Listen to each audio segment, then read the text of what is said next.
మోసం మాటలు మాట్లాడుతున్నారు. మోసం అది కాదా? మోసము చేసింది వనుచు, మోసము చేసింది వనుచు మొత్తముగా పగబోని నేడు విశ్వాసము సుంతలేక మనసా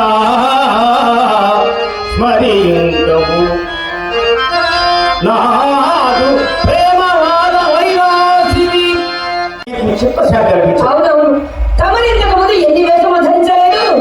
వేషధారుల మాటలు మోసమునే సూచించడని తొలి బ్రహ్మాండ పుత్రుడు వచించాడు.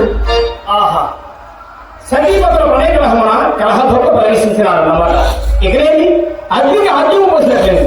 లక్ష్మి ఈ చుడసేపు కోపము మాని ఆనందకరము నీ రూపమును చూడలేదు.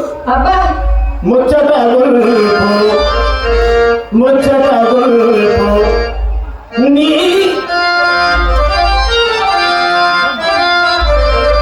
ముచ్చట గొల్పు పరాభవము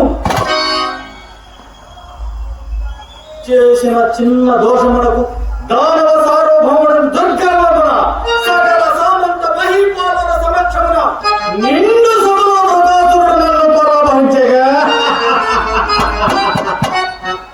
అప్పటి అతని వరకు కథను దొరుకుతున్న నా హృదయములకు ఎదురైన అవకాశము ఎప్పటికి దొరికినది. వృకాసురుడు తపస్సులకు పోయి ఇప్పటికి 5 సంవత్సరములైనది. నేటి వరకు అతని జాడలేదు. నేటి వరకైనా ఏ నాటికైనా సాటి వారి పరాభవించిన ఫలితముగా అతడు అరణ్యముల పాలు కావలసినదే.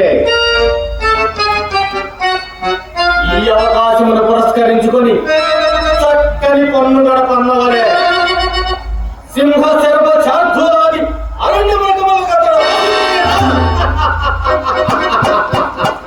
ఆనందమే అటుల కాక వరములు పొంది పురములకు వచ్చినను సామ్రాజ్య పదం అతని చేతులు పడకుండా ఉపాయం ఆలోచించవలే. నేనిప్పుడు అతని మంత్రిని లోపరుచుకొని ఇచ్చి వారిని తన సింహాసనంపై కూర్చుండబెట్టి అతనికి నా తంత్రమును ఉపయోగించి నేనే సర్వస్వతంత్రుడనై రాజ్యపాలన మారనుకోవాలను. నేనే నామమాత్రముల సింహాసనమును